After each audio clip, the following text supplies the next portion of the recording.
Assalamualaikum warahmatullahi wabarakatuh, Sobat Kesatria, kembali lagi di Mekatalk. Alhamdulillah saat ini kita sudah sampai di episode 4. Dan kali ini kita kedatangan bintang tamu kita, Bapak Kaprodi. Mungkin Pak Kafid bisa memperkenalkan diri dan menceritakan sedikit tentang Pak Kafid. Oh iya, memperkenalkan diri ya. Baik, nama Muhammad Hafid. Kadang sering disalahartikan karena namanya kan agak unik ya, KHAFIDH gitu. Jadi ada yang ini H apa Kho gitu. Kalau orang Jawa itu H itu KHA, di sebenarnya Hafid gitu. Nah, asal dari Salatiga. Nah, Salatiga. Terus apa lagi ya? Bergabung UII dari 2014. 2014, iya. Itu aja kali ya. Berarti Bapak lulusan pundi, Pak? Saya S1 S2 dari Undip, Universitas Diponegoro Semarang. S3-nya dari University of Twente, itu di Belanda. Iya. Di Belanda. Iya. Tadi bergabung di teknik mesin tahun 2014 ya Pak. Itu kenapa memilih teknik mesin UII? Baik, jadi kenapa di UI? Kalau kenapa di teknik mesin sudah pasti karena saya S1 S2 kan di teknik mesin. Jadi ada ini ya, apa namanya? Ya mungkin kenapa ke UI itu sudah jadi apa yang digariskan mungkin ya. Karena saya ingat dulu itu 2013 saya lulus S2 itu akhir. Kemudian saat itu ada kesempatan ada dua kesempatan. Satu kesempatan saya diminta oleh salah seorang dosen itu untuk mewakili conference ke luar negeri gitu. Itu sesuatu yang kayaknya menarik kan, karena saya belum pernah ke luar negeri gitu. Kemudian yang kedua itu ada bukaan UII, dan saat itu saya belum memiliki TOEFL gitu, saya jadi bingung kan antara daftar UII atau ikut ke luar negeri. Nah pada saat itu saya memilih mendaftar di UII saja, dan nilai CEPT minimum dulu itu 510, saya 512. Jadi itu cuma satu poin itu, mungkin itu satu soal gitu. Oh berarti ini mungkin jalan saya kayak gitu. Dan kenapa UII ya mungkin sebagian besar kita kerja di Jogja kan enak ya. Kalau buat saya karena saya dari Salatiga jadi dekat gitu kan. Kemudian juga ya mengajar mungkin salah satu yang saya pinginkan kayak gitu. Itu sih ya. Kalau tadi Bapak bilang Salatiga dan Jogja dekat, kalau dari budayanya misalnya kalau Salatiga sama Jogja menurut Bapak ini enggak? Maksudnya ada perbedaan atau yang bikin kaget atau apa gitu? Nggak terlalu sih, nggak terlalu, mirip-mirip. Jadi kalau saya itu Salatiga kuliah di Semarang, kerja di Jogja, nggak terlalu beda jauh. Mungkin ya Salatiga Jogja lebih dekat dibanding Jogja Semarang. Kalau dulu saya kuliah itu yang namanya orang hajatan nanggapnya itu dangdut, itu Semarang itu. Kalau di Salatiga itu kan apa itu namanya itu gamelan dan seterusnya. Jogja kan lebih dekat dengan Salatiga sebenarnya. Jadi nggak terlalu sih kalau dari segi budaya. Kalau boleh kelas balik ke pendidikan Pak Hafid dari S1, S2 sampai S3 di Belanda itu perjalanannya seperti apa nih Pak? Diceritakan. Ya, jadi saya kuliah S1 di Undip itu masuk angkatan 2008 ya, angkatan 2008. Saya lulus itu jadi saya dapat beasiswa, saya itu namanya beasiswa fast track. Jadi normalnya S1 itu 4 tahun, S2 itu 2 tahun, totalnya 6 tahun. Tapi dengan beasiswa fast track itu kita bisa mempercepat. Jadi ketika tahun keempat S1 itu saya juga mengikuti kuliah tahun pertama S2. Sehingga setelah saya lulus S1 itu kemudian saya tinggal meneruskan 1 tahun lagi gitu ya, 1 tahun lagi untuk dapat ijazah S2. Nah setelah itu, jadi ketika S2 itu sebenarnya saya juga melakukan riset S2 saya itu di Belanda selama 2 bulan dengan beasiswa lab saat itu. Nah dari situ membuka channel lah ya, channel dengan profesor di Twente. Nah, tadi yang saya ceritakan tesisnya S2 itu saya kerjakan di University of Twente itu di Belanda. Sehingga saya kenal dengan profesornya.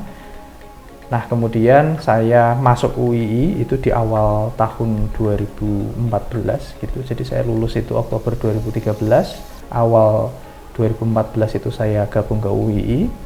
Nah, kemudian karena saya sudah punya channel di Belanda, tentu dengan dengan rekomendasi dari pembimbing saya S1 S2, karena beliau juga lulusan universitas yang sama, pembimbingnya juga sama. 1 tahun kemudian dapat kesempatan untuk dapat beasiswa dari sana. Jadi beasiswa project. Jadi di sana ada semacam project gitu, kemudian dikerjakan oleh mahasiswa PhD.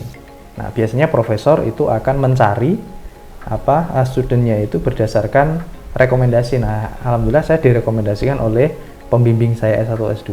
Akhirnya saya berangkat ke sana selama 4 tahun gitu. Kalau boleh tahu Pak, untuk S3 di luar negeri biasanya kan titelnya PhD nih Pak. Iya. Tapi untuk Pak Hafid doktor nih.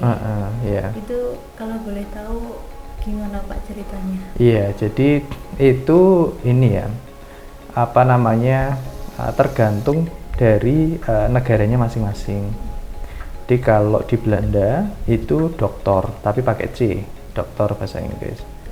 Nah, kita itu kan sebenarnya banyak mencontoh dari Belanda ya. Jadi di sana kalau misalkan sekretaris prodi, doktor Anda. Nah, masih tahu nggak dokter Anda? Nah, ada dokter Andes, ada insinyur di sana ada. Jadi gelar-gelar kita itu kan banyak mencontoh dari Belanda.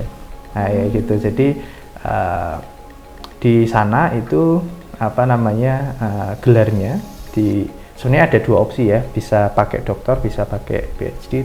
Tapi kalau di ijazah saya itu memberikan kalau nggak salah mungkin title doktor tapi pakai C gitu ya, doktor ke ini, sehingga saya memakainya yang sudahlah dokter aja, nggak usah biar nggak ketahuan kalau lulusan luar.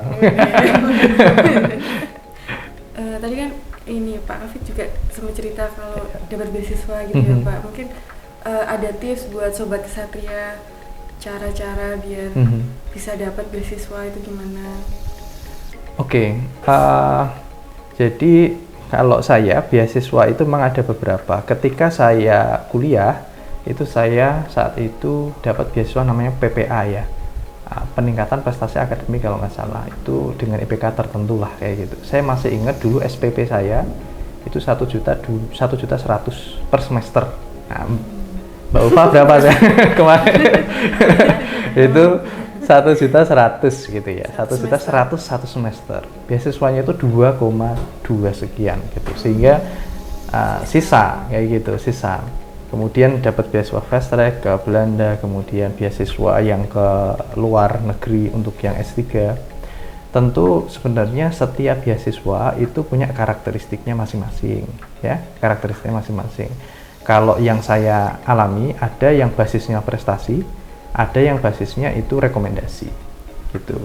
Tapi kalau misalkan bagi sobat kesatria ya yang ingin dapat beasiswa, misalkan pengen S2, ya perlu dicek dulu kriteria beasiswanya itu apa kayak gitu.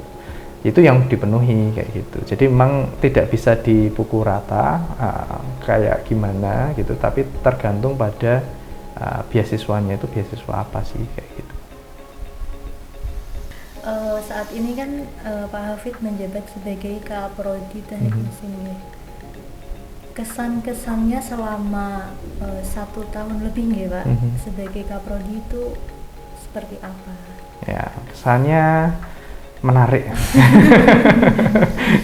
Ya, jadi setiap amanah itu pasti ada ini ya, apa namanya, ada tantangannya lah, ada tantangannya masing-masing. Jadi saya ya bisa dibilang sebenarnya masih muda untuk mendapat amanah ini, sehingga saya memang perlu banyak belajar gitu ya, perlu banyak belajar, dan saya ya mencoba untuk belajar gitu, dan ya saya mencoba untuk menikmati gitu ya apa yang saya pelajari gitu ya, kesannya kayak gitu ya. Jadi kayak gitulah. Itu aja. Kalau perasaannya gimana Pak pas itu pas terpilih awal-awal? Ya perasaan sebenarnya gini, jadi kalau misalkan untuk amanah itu sebenarnya kalau bisa tidak sih tidak gitu ya. Karena tentu banyak yang lebih kompeten lah sebenarnya kayak gitu yang bisa itu. Cuma intinya ketika amanah itu sudah diberikan gitu kan, ya kita bisa lakukan adalah melakukannya dengan sebaik-baiknya lah, sebaik-baiknya yang bisa kita lakukan. Tentu pasti banyak kekurangan, yaitu ya jadi bahan evaluasi aja buat improvement kayak gitu aja. Kemudian ini Pak Kafid, kalau pas Bapak jadi dosen biasa sama pas sudah menjabat ini, apakah kayak terasa perbedaannya gitu atau gimana? Ya tentu berbeda ya. Jadi menjadi seorang pemimpin kan pasti berbeda dengan anggota gitu ya. Walaupun ya pasti ada yang sama juga, tetapi pasti ada yang berbeda. Pertama mungkin waktu ya, waktu. Jadi waktu yang perlu diinvestasikan ke kampus jauh lebih banyak kayak gitu.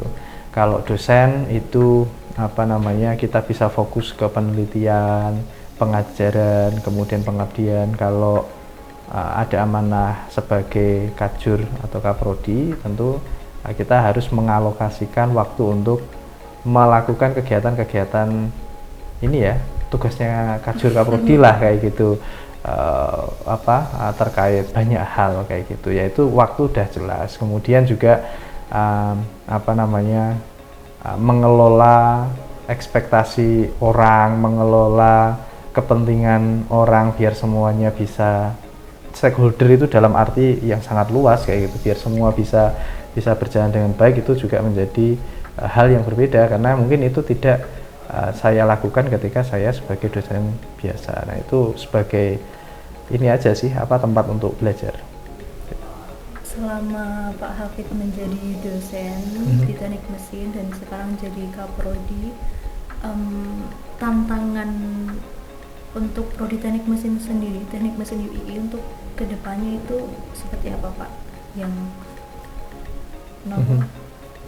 kira-kira ada gambaran apa saja tantangannya yang harus dihadapi ke depan? Oke, jadi kalau saya melihat memang sekarang kan tantangan dari dunia kan berbeda ya. Ada AI, kemudian IoT dan seterusnya, itu pasti mendisrupsi banyak hal. Tapi kebutuhan untuk hands on untuk orang itu juga selalu ada gitu ya. Jadi saya sih masih punya pandangan ke depan sarjana teknik mesin itu masih sangat penting gitu ya. Tetapi tentu kita perlu menyesuaikan diri dengan beberapa perkembangan yang ada gitu. Karena kalau misalkan kita berbicara Internet of Things gitu ya, itu kan bisa terkait dengan kita menganalisis perilaku mesin dan sebagainya. Ini kalau misalkan getarannya semacam ini, kira-kira kapan harus di maintenance, kemudian kapan harus di stop dan sebagainya. Saya kira kemampuan kita sebagai calon atau mungkin ya orang teknik mesin lah kayak gitu ke depan adalah kemauan kita untuk terus belajar agar bisa menyesuaikan dengan perkembangan zaman ini kayak gitu. Itu sih. Jadi prodi teknik mesin UII, khususnya di UII kan swasta gitu. Iya. Jadi banyak yang beranggapan itu sekolah di swasta itu kurang bersaing dengan sekolah negeri gitu Pak, terutama sebagai mahasiswi teknik mesin. Sering saya itu mendapatkan apa dari teman-teman keluh kesah dan apa curhatan curhatan tentang teknik mesin UII kan dari swasta itu banyak saingannya dari negeri gitu Pak. Menurut Pak Hafid itu apakah swasta dan negeri itu memang sangat signifikan perbedaannya atau sama saja semuanya, dan untuk di dunia kerja menurut Pak Hafid bagaimana? Iya, kalau menurut saya sebenarnya swasta negeri itu persepsi ya. Kalau sekarang kalau saya lihat misalkan orang tua, kebanyakan orang tua yang mungkin di kota atau mungkin beberapa di desa juga, untuk TK, SD itu prefernya malah nggak ke negeri, prefernya ke swasta, iya kan? Kalau pengennya malah ke swasta, SD itu ke swasta, itu kan persepsi, ya kan? Karena kemudian mungkin kalau SMP, SMA, perguruan tinggi itu masih pengen ke negeri. Jadi yang pertama menurut saya masalah dikotomi swasta dan negeri itu terkait dengan persepsi, kayak gitu, persepsi. Kemudian yang kedua, apakah kita itu sama gitu? Untuk teknik mesin sebenarnya kita kan ada yang namanya BKSTM ya, jadi Badan Kerjasama Teknik Mesin Seluruh Indonesia, yang mengeluarkan kurikulum, sehingga kurikulum kita itu sudah pasti comply dengan yang ada di BKSTM, sudah sesuai, artinya secara standar itu sama gitu ya, sama. Bahkan kalau misalkan kita berbicara terkait dengan kita menyebutnya keunggulan normatif gitu ya, kita kan terakreditasi unggul dan juga terakreditasi internasional IAPI. Artinya sebenarnya kalau secara proses pendidikan kita itu ya kita tidak kalah gitu ya, kita tidak kalah, bahkan mungkin unggul dengan beberapa PTN, ya beberapa PTN mungkin kita unggul gitu, yang lain mungkin kita tidak kalah lah kayak gitu ya, dengan apa namanya capaian akreditasi unggul tersebut kayak gitu. Dan saya kira gitu ya, kalau misalkan mahasiswa kemudian apa ya merasa saya kok kurang bisa bersaing gitu ya, padahal sebenarnya kalau ada perusahaan yang ingin merekrut gitu kan, syaratnya misalkan syaratnya adalah akreditasinya unggul, nah kita masuk kok kayak gitu, IPK-nya 3, nah itu kan berarti tergantung Anda sendiri kayak gitu, harus bisa AutoCAD misalkan, atau harus bisa SolidWorks dan seterusnya, itu kan ke mahasiswa. Jadi saya kira yang juga penting adalah bagaimana mahasiswa itu membekali dirinya agar mempunyai keunggulan spesifik. Kadang kita itu kan bisa banyak hal tapi sedikit-sedikit gitu ya. Tapi kita juga perlu ada satu bidang yang kita itu merasa ya itu tuh bidang keunggulan saya kayak gitu. Jadi jadilah seperti perahu gitu ya, yang menyempit ke bawah tapi melebar ke atas.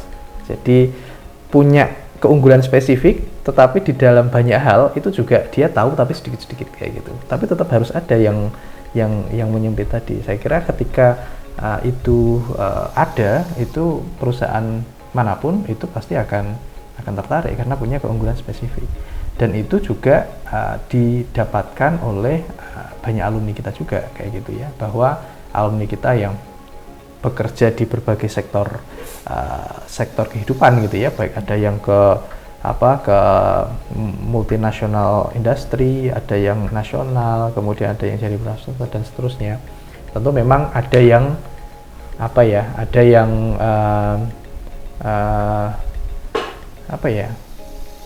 ada yang kita sebut dengan tadi ya pilihannya ke industri, tapi ada juga yang mungkin memang dia wira swasta dan seterusnya. Jadi menurut saya apa ya, swasta dan negeri itu kalau kita teknik mesin secara standarnya sudah sama gitu nih, standar sama, tinggal nanti masing-masing dari individu itu punya keunggulan spesifiknya tadi itu gitu. Iya, berarti Sobat Kesatria sudah ini ya Pak, nggak perlu khawatir gitu misalnya mau masuk ke sini. Iya. Mungkin Pak Hafid bisa menambahkan kayak hal-hal yang menarik di teknik mesin UI biar Sobat Kesatria tambah tertarik ke sini, misalnya pengajarnya baik-baik, terus fasilitasnya dan selanjutnya. Iya. Oh ya, ini berarti untuk ini ya, apa namanya, untuk calon ya, Iya, calon calon mahasiswa ya, atau mahasiswi. Saya ubah deh, calon mahasiswi dan mahasiswa ya. Banyak mahasiswinya. Ya, jadi kalau misalkan ya teman-teman yang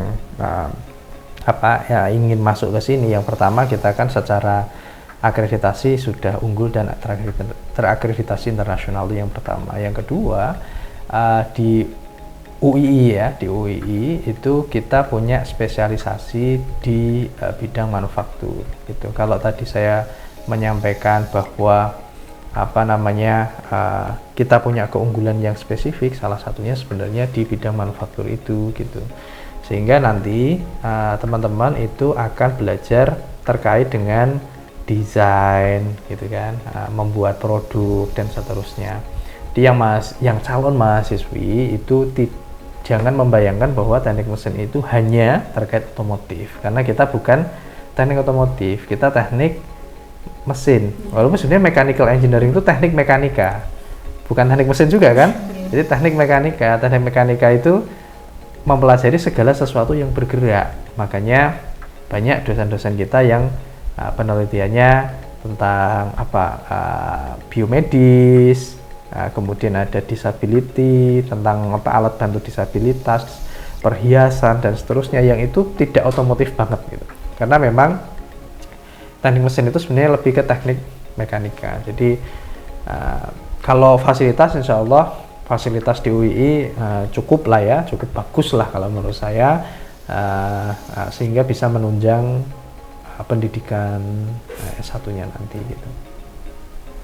Kalau untuk Sobat Kesatria yang masih menempuh pendidikan ini Pak di S1 Teknik Mesin, sering saya itu mendapatkan curhatan dari teman-teman bagaimana cara untuk kita itu mempunyai spesifikasi tertentu, fokus tertentu gitu Pak.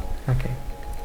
Mungkin Pak Hafid bisa memberikan saran dan tips buat mahasiswa-mahasiswi Teknik Mesin UII supaya kita memiliki itu tadi Pak, kemampuan yang spesifik sehingga kita bisa seperti kapal yang tadi dikiaskan sama Pak Hafid. Oke. Jadi yang pertama itu kita harus tahu potensi diri. Jadi yang akan kita pilih adalah kita pengen meningkatkan yang medium ke high. Jadi jangan sampai kita menjadi mediocre, semua di medium saja. Kalau misalkan ada mahasiswa yang pinter CAD tapi kurang pinter CAE gitu ya, analisisnya kurang tapi CAD-nya bagus. Ini kalau misalkan dia memilih untuk mempelajari CAE dengan kerja keras gitu, misalkan dia bisa menambah sampai ke medium, akhirnya ke medium semua. Nah, lebih baik yang sudah di medium inilah yang jadi jadi pilihan untuk ditingkatkan menjadi yang high gitu. Sehingga pertama adalah kita tahu dulu kita ini potensinya di mana. Yang ini menjadi pembeda antara saya dengan yang lain. Kalau ini saya tingkatkan itu yang apa? Oh, misalkan itu sudah ketemu, itu tinggal cari gimana caranya sekarang kan. Apakah misalkan sertifikasi ya. Kan ada juga beberapa mahasiswa yang melakukan sertifikasi pengelasan, ada yang sertifikasi menggambar dan seterusnya. Itu adalah actionnya, tetapi yang paling penting adalah mencari di dalam dirinya dia apa sih yang paling menjadi potensi saya, kayak gitu. Itu kalau saran saya itu. Jadi buat Sobat Kesatria yang masih bingung untuk menentukan fokusnya terhadap bidang di Teknik Mesin UII, mungkin bisa mengikuti tips dari Pak Hafid. Selanjutnya akan ada beberapa gambar Pak yang kita tampilkan, nanti Pak Hafid bisa mengomentari gambar tersebut nih. Oke. Saya mungkin bisa cerita-cerita. Ah ya. Berikut gambar yang pertama Pak, mungkin bisa diceritakan. Oke, jadi ini saat saya kuliah S3 ya. Saya kan kuliahnya di University of Twente, itu nama universitasnya. Kotanya itu namanya Enschede. Enschede itu agak susah memang ya, Enschede. Jadi lokasinya itu sangat dekat dengan Jerman. Jadi dengan Jerman itu perbatasan. Jadi kalau naik sepeda itu 40 menit nyampe Jerman. Ya, jadi naik motor lebih cepat lagi. Jadi kalau di sana itu kan bisa bolak-balik tanpa ini visa kan kayak gitu. Nah, di kota saya itu, jadi selama saya sekolah 2014 sampai 2019 itu Belanda kok pas banget tidak lolos Euro Cup sepak bola ya, Piala Eropa, tidak lolos juga dengan World Cup, tidak lolos di di Piala Dunia juga nggak lolos gitu. Nggak tahu kenapa pas saya ke sana itu nggak lolos kayak gitu. Jadi kan tidak ada hiruk pikuknya. Nah, suatu saat itu ada kejuaraan Piala Eropa Wanita. Nah, Piala Eropa Wanita. Nah, itu finalnya itu di Belanda gitu. Nah, di Belanda dan kita lolos di final. Kalau nggak salah, saya lupa persisnya. Dan finalnya itu di kota Enschede. Ini dengan kampus saya, ini paling 1 kilometer. Jadi dekat sekali. Nah, dekat sekali. Jadi saya kalau mau kemana-mana stasiunnya juga stasiun di stadion ini. Jadi ini sangat dekat. Sangat dekat sekali. Nah, saat final itu saya datanglah dengan keluarga pakai baju yang agak orange lah. Sana kan orange kan. Agak orange kayak gitu. Bahkan dulu pas ini itu istri saya diwawancarai karena pakai jilbab itu orange semua gitu. Mendukung Belanda kayak gitu. Jadi diwawancarai entah itu TV atau atau koran di sana. Nah, ini saya hadir gitu. Tapi kita nggak masuk. kita nggak nonton, kita coba di luarnya ngelihat keramaian kayak gitu. Terus balik lagi deket sekali jalan. Itu. Ini bis tingkat ya, Pak? Iya, ini bis tingkat. Tapi kalau di sana Pak Hafid suka nyepeda gitu, Pak? Iya, harus. Jadi di sana kemana-mana naik sepeda. Iya. Nah, jadi nyepeda 5 kilo, 7 kilo itu ya biasa. Tapi kan di sana enaknya adalah kering ya, dan nggak terlalu panas. Jadi kita berangkat kampus. Kalau dari saya kan tinggalnya di dalam kampus, jadi deket. Itu kalau kita berangkat ke kampus, nyepeda itu sampai kampus itu tidak keringetan, bau itu enggak gitu. Jadi nyaman kayak gitu. Jadi di mana-mana di sana sepeda. Jadi Belanda itu adalah negara dengan populasi sepeda kayaknya terbesar di dunia. Gitu. Jadi memang paling ramah sepeda di sana. Gitu. Sampai sini kebiasaan juga, Pak. Nah, saya pada saat itu saya berencana ya. Jadi saya sudah beli 2 sepeda. Sepeda ini buat saya dan istri kan. Sepeda made in Belanda gitu kan, kita bawa pulang, dapat jatah dari saat itu dari Garuda. Saya berencana, wah kalau rumah dekat kampus nanti nyepeda aja kayak gitu. Nah, sudah ada tuh, sudah sampai ininya sepedanya, rumahnya juga ya mungkin 1,5 kilo dari sini atau 2 kilo lah mungkin. Ya 5 tahun belum pernah ke kampus naik sepeda. Alhamdulillah. Jadi masih awet di sana di rumah itu. Tapi niatnya sudah ada. Niatnya sudah. Iya. Makanan gimana, Pak, dulu pas? Ya, makanan. Jadi gini, awal saya ke sana itu saya makan tuh nggak terlalu enak. Karena apa? Atau belanja juga nggak terlalu enak. Karena pikiran saya itu ketika saya belanja dalam euro itu saya memikirkan dalam rupiah berapa kayak gitu. Jadi kelihatan mahal-mahal kayak gitu. Ketika saya mau beli, ini kok mahal sekali kayak gitu. Jadi beli itu nggak terlalu plong kayak gitu. Dan juga kan mungkin apa namanya kalau makan ya kita kan pengennya nasi ya, kita pengennya nasi dan seterusnya gitu. Roti kan nggak terlalu, tapi ternyata sampai sana kalau saya pribadi ketika roti itu sama dengan apa namanya ada dagingnya baik ayam ataupun sapi kayak gitu ya, itu ternyata kenyang juga. Saya sudah terbiasa kayak gitu, lama-lama terbiasa. Nah itu di ini pertama ya apa namanya di mungkin 10 bulan pertama. Nah 10 bulan pertama kan sana masih sendiri itu, masih jomblo dulu kan di sana sendiri, jadi masak sendiri, milah kayak gitulah, khas inilah khasnya anak kos-kosan kayak gitu. Penyelamatnya ya makanan itu, tapi yang susah adalah nyari yang halal gitu. Yang halal agak jauh, jadi ya kita ngalahin ini. Ada tokonya sendiri. Ada tokonya, ya betul. Biasanya toko Turki atau toko Maroko. Nah, agak jauh. Tapi begitu istri datang, wah ada enak. udah ada yang masakin dan seterusnya kayak gitu. Jadi masalah makanan tidak ada masalah lagi. Tapi saat itu juga ada ini apa namanya? Ada kayak ibu-ibu catering gitu loh. Jadi banyak PhD student yang apa kuliah di sana, istrinya diajak kayak gitu kan, terus istrinya membuka catering. Nah kami yang jomblo-jomblo ini biasanya pesen tinggal kita masak ini aja, masak nasinya aja kayak gitu. Jadi ininya pesan, nah itu sudah lumayan kayak gitu. Tapi cenderung hambar nggak Pak rasanya kalau masakan orang Indonesia enggak? Maksudnya yang makanan sana misalnya? Makanan sana itu, iya. Kalau yang sana itu kan roti-roti kayak gitu ya, roti keju dan seterusnya, saya kan nggak seneng gitu. Jadi kalau saya di sana makannya itu makan doner kayak gitulah, kebab, shawarma, ya yang semacam itu. Tapi setelah saya balik ke Indonesia itu jadi kelihatan kok mini-mini sekali ya. Di sana itu wah ya, jadi memang iya enak, dan memang enak kayak gitu ini ya. Porsinya besar, kemudian memang daging, kan daging murah di sana. Sayur dengan daging lebih murah daging di sana.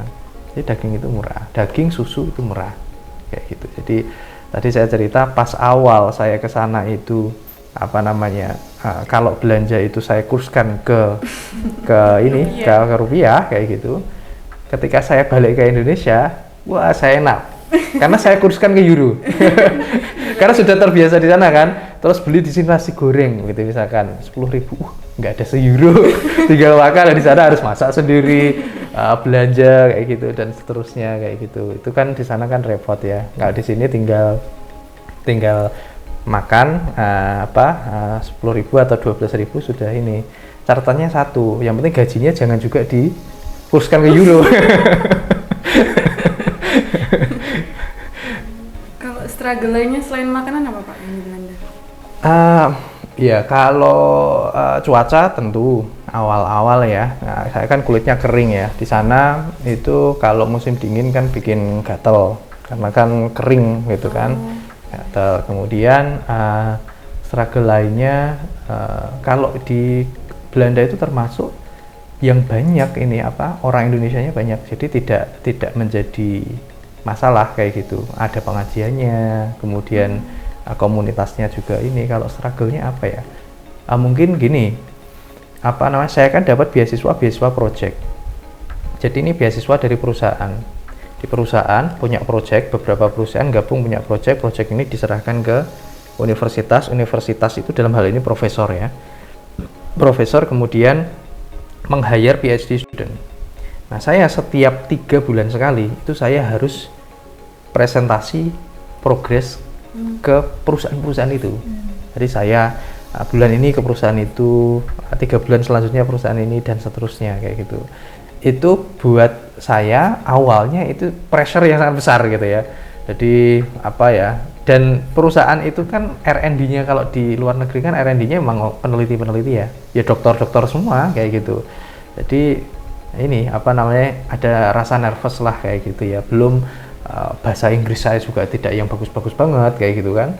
Itu struggle di awal lah kayak gitu. Tapi orang sana itu baik-baik gitu. Artinya tidak yang kayak kayak mempush gitu enggak gitu. Tapi kayak diskusi lah kayak gitu, lebih ke diskusi kayak gitu. Itu sih mungkin yang ini, tapi alhamdulillah mungkin kalau orang Indonesia malah lebih tepatnya itu kalau di dalam tanda kutip di push kayak gitu ya, setiap 3 bulan harus ini, setiap 3 bulan harus presentasi, sehingga saya lebih terpacu gitu ya untuk menyelesaikan. Kalau tidak semacam itu malah kita kayak terlena biasanya kan. Dengan kayak gitu alhamdulillah saya malah jadi tepat waktu kayak gitu. Selanjutnya gambar kedua. Wah ini ya. Iya ini apa? Ini ya saat lulus ya. Saat lulus ini setelah sidang ujian lah. Sidang ujian itu tanggal 24 Januari sekarang ya? Wah iya. Sekarang bener. Saya nggak ngira ini. Iya, hari ini 5 tahun yang lalu. Ya, jadi memang saya kan visa habis 31 Januari. Jadi saya minta ke supervisor kalau dibolehkan paling tidak hamil 1 minggu, karena saya butuh persiapan untuk packing dan seterusnya. Itu tanggal 24 Januari. Itu saat itu ibaratnya ini ujian terbuka lah kayak gitu ya, ujian terbuka. Tapi menariknya di sana ujian terbuka itu sudah ada waktunya, jadi 45 menit. Selesai nggak selesai 45 menit kayak gitu. Jadi misalkan saya baru menjawab gitu ya, sudah 45 menit kayak pedal atau apa ya, yang kayak di wisuda itu yang pakai tongkat jling kayak gitu. Dia akan kayak gitu. Ya sudah berhenti dan sudah salam-salaman dan seterusnya. Nah, karena Januari saat itu lagi musim dingin, salju. Nah, saya itu memang dibebaskan memakai baju apapun. Nah, saya pilih pakai jas, pakai peci dan seterusnya kayak gitu. Jadi saya pakai ini, kemudian ini pakai jaket panjang. Nah, itu istri saya kayak gitu. Ini setelah acara itu kemudian kita ke depan, kemudian kita foto ya, lumayan lah. Pas banget ya berarti. Pas banget, ini 5 tahun saya lulus jadi. Dan itu saat itu pengujinya ada beberapa. Jadi saya itu kan ini ya pembimbingnya itu sebenarnya ada 3. Jadi promotor utama itu namanya dik skipper ya. Kalau di Belanda itu nggak mau dipanggil prof. Jadi saya manggil pembimbing saya ya dik gitu. Namanya dik kayak gitu. Manggilnya dik, nggak pakai prof, nggak pakai apa kayak gitu. Itu pembimbing saya itu namanya Profesor Skipper, dik skipper. Kemudian kopromotor saya itu namanya Dr. Mark Mason. Beliau di Imperial College London. Dia itu salah satu universitas teknik yang terbaik di dunia lah. Dulunya di Twente, terus dia pindah gitu. Jadi saya juga melakukan penelitian 2 minggu di Inggris juga gitu ya, di labnya Mark ini. Kemudian yang ketiga ini Profesor Jamari yang dosen pembimbing S1 S2 saya. S3 juga kan, S3 juga karena beliau juga kopromotor. Nah, pengujinya yang itu terus ditambah beberapa penguji dari luar kampus lah kayak gitu. Kayak gitu. Jadi saya kelihatan kecil, yang lain tinggi-tinggi itu. Ada fotonya itu. Dan ini ijazahnya nih, gede banget ini. Saya nyimpannya agak susah juga ini. Ini gede banget. Jadi saya nyimpannya agak susah ini. Berarti berapa tahun Pak Taufik? 4 tahun ya. Oh, 4 tahun. Pas 4 tahun. Jadi saya per 1 Februari sampai sana, pulang itu saya 30 Januari. 5 tahun kemudian, jadi benar-benar 4 tahun. Dan pulang membawa sekian banyak barang lah. Ada yang saya kapalkan dan seterusnya. Dulu waktu di sana itu tinggalnya di dorm atau di luar itu Pak? Seperti semula. Jadi memang di sana modelnya kayak gitu, dan itu rebutan. Ada trik-triknya lah kayak gitu, rebutan untuk mendapatkan room itu loh. Karena terbatas tapi yang ini banyak gitu. Saya dulu pakai auto klik, jadi kan apa namanya, kita harus nge-refresh kayak gitu kan, klik kayak gitu kan, kayak ngebor tiket lah kayak gitu.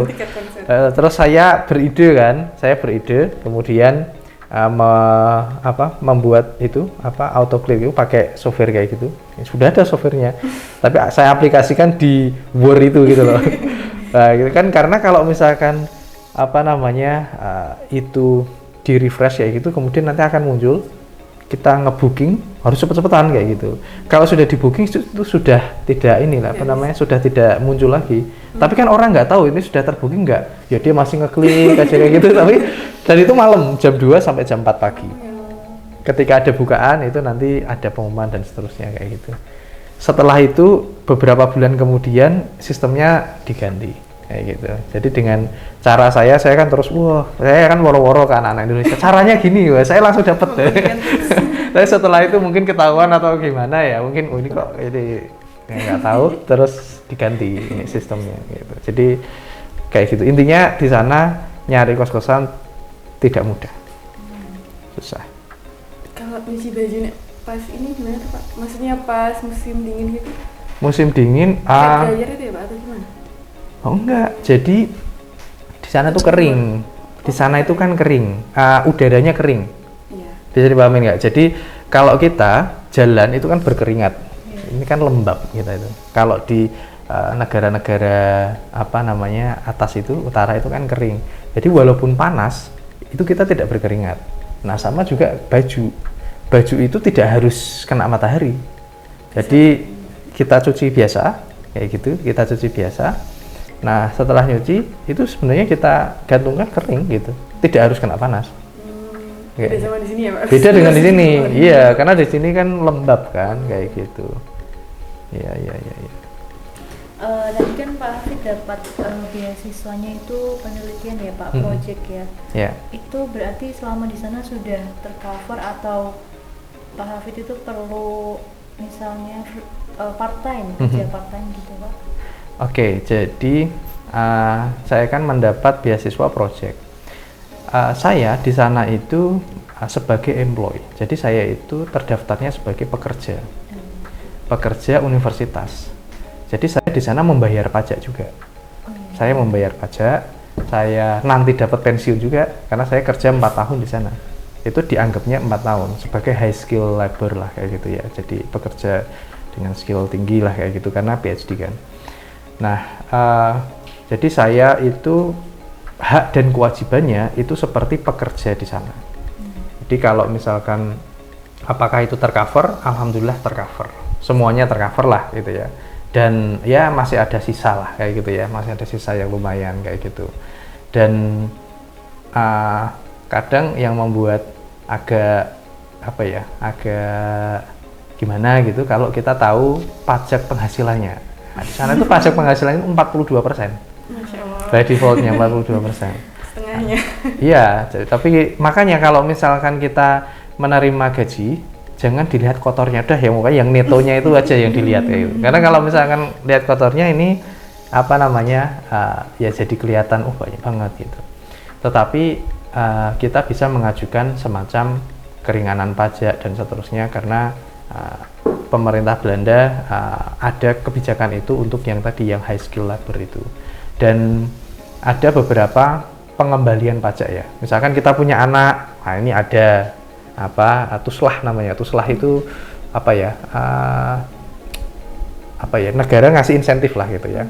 Untuk anak, insentif hurtuslah, insentif untuk tempat tinggal dan seterusnya. Jadi itu bisa kita balik ke kita, itu bisa kayak gitu. Jadi terkait pertanyaan tadi apakah mengcover semua, alhamdulillah sih mengcover gitu ya, mengcover semuanya, bahkan mungkin berlebih kayak gitu. Dan ada nanti ketika saya pensiun 68 saya juga dapat pensiunan juga dari sana. Yang secara euro kecil tapi ke rupiah lumayan. Baik Sobat Kesatria, kalau dari Sobat Kesatria tertarik dengan cerita Pak Hafid, mungkin boleh menghubungi Pak Hafid? Bisa ya. Kalau ada mahasiswa yang misalkan pengen S2, kemudian pengen tahu stepnya kayak gimana, sebaiknya kayak gimana dan seterusnya, bisa sharing. Ya. Sebelum kita tutup Pak, mungkin ada pesan-pesan untuk mahasiswa aktif dan calon mahasiswa-mahasiswi di teknik mesin ini. Oke, untuk mahasiswa yang aktif, ya tetap semangat ya, tetap sabar ya. Pokoknya diselesaikan ya, apa yang sudah dimulai diselesaikan, apa yang jadi amanah orang tua diselesaikan. Kalau Anda punya niat, pasti ada jalan. Itu pesan saya untuk yang mahasiswa aktif gitu. Baik, untuk calon mahasiswa atau mahasiswa Teknik Mesin UII, pesan dari saya jangan ragu untuk memilih Teknik Mesin UII karena alhamdulillah kami sudah mendapat akreditasi unggul, kita sudah mendapatkan akreditasi internasional IAPI. Insya Allah fasilitas juga cukup lengkap, baik di tataran universitas di UII maupun fakultas maupun program studi. Selain itu, kita juga ada beberapa konsentrasi terkait dengan manufaktur, terkait dengan kontrol, automation, desain kayak gitu, sehingga Anda itu tidak perlu khawatir, teknik mesin nanti kotor, teknik mesin nanti kebanyakan oli. Teknik mesin tidak hanya otomotif, tapi otomotif hanya salah satu dari teknik mesin. Alumni kami alhamdulillah sudah tersebar baik itu di Indonesia maupun luar Indonesia, baik di dunia pertambangan, manufaktur dan sebagainya.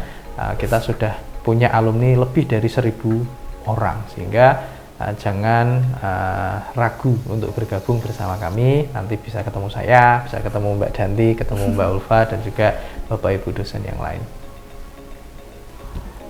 Terima kasih Pak Alfi atas waktunya dan sudah mau menghadiri podcast kali ini, menjadi narasumber kali ini. Sekian untuk podcast kali ini. Mohon maaf apabila terdapat kesalahan dan kekurangan. Jangan lupa like, komen, dan subscribe YouTube channel Teknik Mesin UII, dan sampai jumpa pada episode selanjutnya. Assalamualaikum warahmatullahi wabarakatuh. Waalaikumsalam.